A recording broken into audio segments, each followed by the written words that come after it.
Hello folks, VannKraken here. Another campaign cycle in World of Warships Legends has arrived. And this time, if you haven't played World of Warships on PC before, it might just bring a ship that you never knew you needed until now. The Limit Breaker campaign brings us reward ship Suzuya, the 155mm fast-firing 15 guns of fun version of IJN Mogami. And while I am personally excited about this campaign, let's get right to the point of this video, which is to help you decide if this alternate version of the powerful Tier 7 tech tree Japanese cruiser is a good fit for you in terms of playstyle, the amount of time to grind, and the money invested. Limit Breaker unlocks Suzuya over a typical 5-week campaign run from April 12th to May 17th, with a cost of about $93 US if you buy the campaign outright to maximize your steel earnings through endless trials, or just over $6 if you only purchase the 2500 doubloon Admiralty backing and grind out the remaining 100 levels. And as per usual, Admiralty backing grants you far more numerous rewards along the path to earning your shiny new premium ship, including extra boosters, camos, global XP, and credits, noted here by these stars, increased commander leveling items, doubloons, and winter big crates, and then ultimately the Tier 7 Suzuya and her exclusive campaign flag. You get over 69,000 in doubloon value, or $240 US of full price stuff in the shop, for spending $6 in what would hopefully be your normal playing time to grind out the campaign. And don't forget about the bonus tip with regard to this campaign. The weekly Havoc sessions roll over each week in this event. So there are no weekly deadlines, and there's a little less stress if you miss playing for a few days. You can make everything up on the back end. I swear I am not paid by WG, but as long as these campaign cycles last, I promise I will keep telling you that Admiralty backing is the best value for your money in World of Warships Legends. Alright, let's move on to the campaign ship herself, Suzuya. I'm sure one of the first things some of you are thinking, especially the battleship players, is why do we need an HE spamming clone of Mogami to begin with?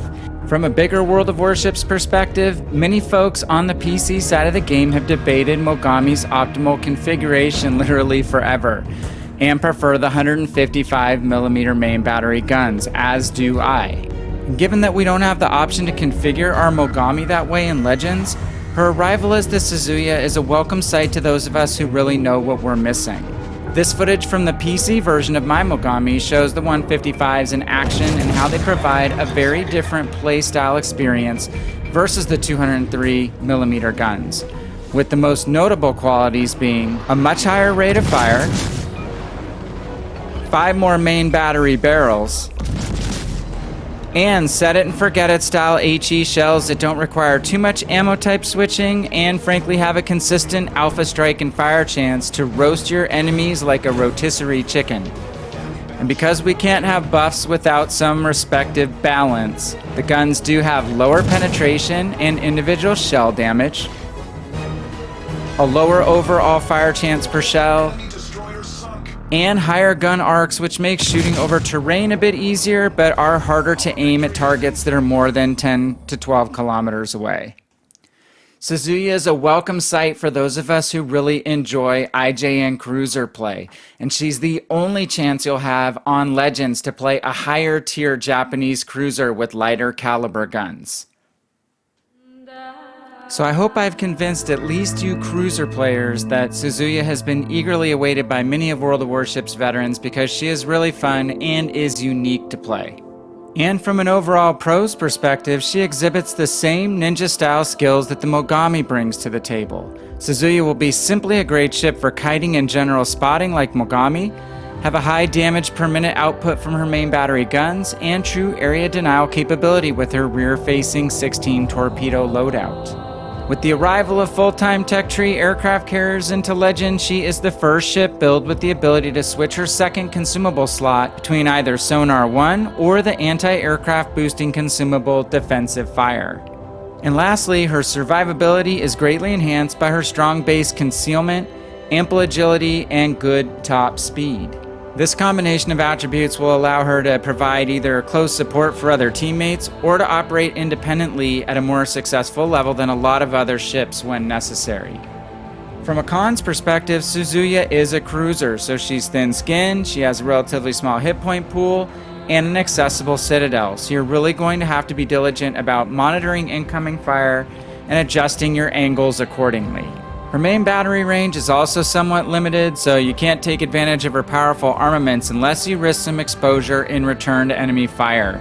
And Japanese cruiser anti-aircraft capability is definitely not as strong as, say, the US and German cruisers, so she's going to have a little tougher time dealing with CVs when they enter the game.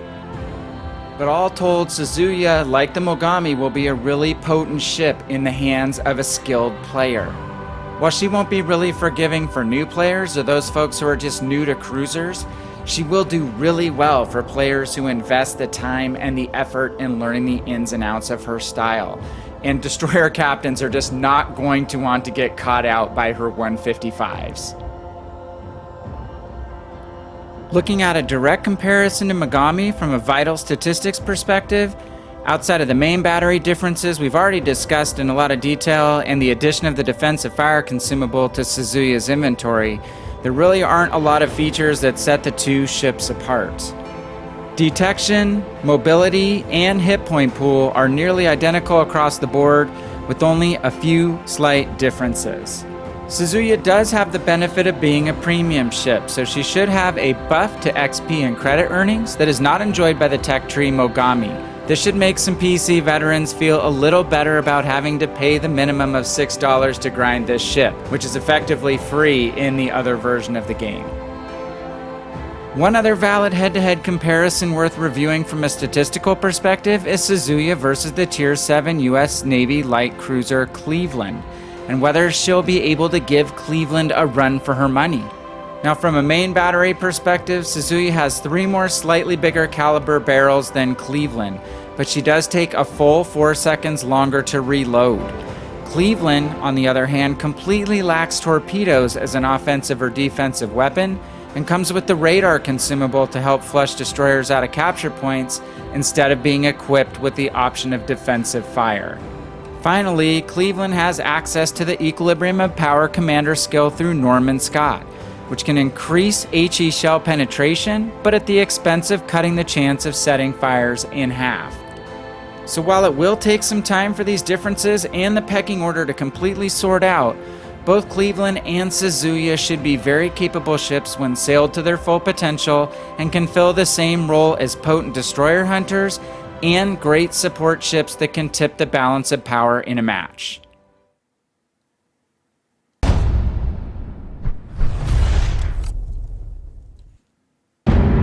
They sent a troubled soul halfway around the world to bring an end to HE spam in World of Warships Legends.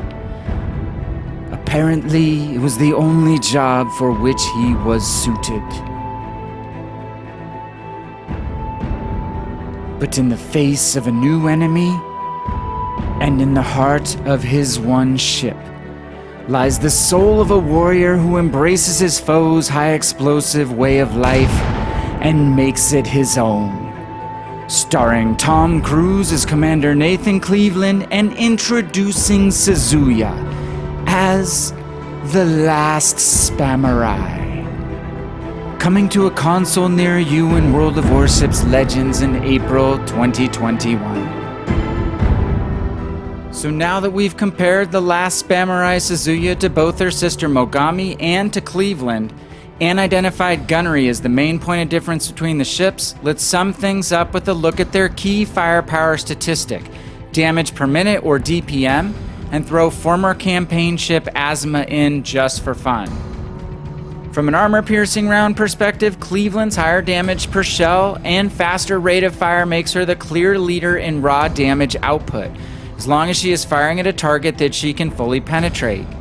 While Suzuya scores a respectable second-place finish, it should be known that Mogami and Azuma both pack more penetration power and will be able to land AP rounds more effectively across a broader range of target ships.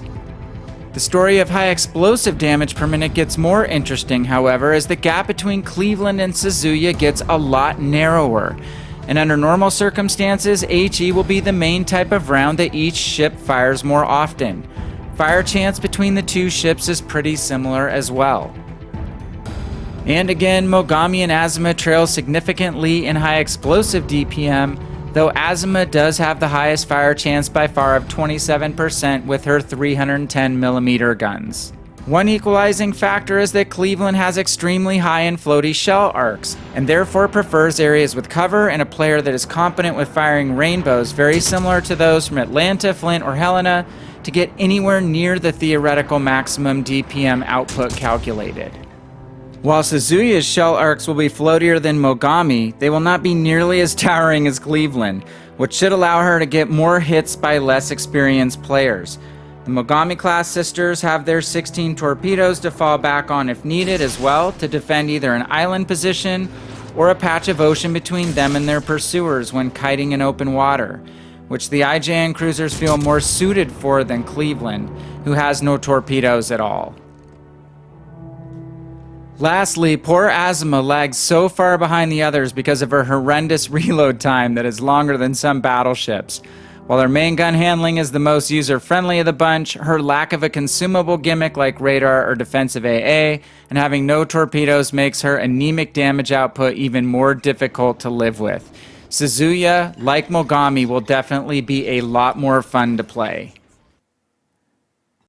So we finish off this look at the Limit Breaker campaign ship Suzuya with a quick session of should we buy it, grind it, or skip it. Honestly, the $93 buyout price is a bit steep for my wallet, but if you've been dying to get your hands on the 155 Mogami, or you survived the first arena mode grind with your sanity intact and still want to be one of the first folks to sail the Missouri by accelerating this new campaign's steel missions, by all means support the game and get her now. On the other hand, if you're a ship collector, cruiser main, or just want a really fun ship that will be able to perform at a very high level in skilled hands, then the $6 Admiralty backing cost and campaign grind option is 100% no-brainer. And finally, if you can't check any of these boxes and really don't enjoy light cruiser play at all, then you can sit this one out with a clean conscience and no deep-seated feelings of FOMO to get you down. Well, we've come to the end of our Suzuya campaign review, and it's time for you to let us know if you'll be buying or unlocking her in the coming weeks in the comments section below. But hey, you don't have to go anywhere just yet. Check out this cool video about cruiser tactics you can successfully use in this ship in the upper corner of the screen, or visit our growing library of game tips, guides, and other content here on our YouTube channel. And don't forget to join us for one of our World of Warships Legends live streams here on YouTube or on Twitch. I personally think the Mogami 155 rules, and I'm really excited about the Limit Breaker campaign. I hope over the next 5 weeks we all wind up feeling the same way. Hey, this is VannKraken, and I am out.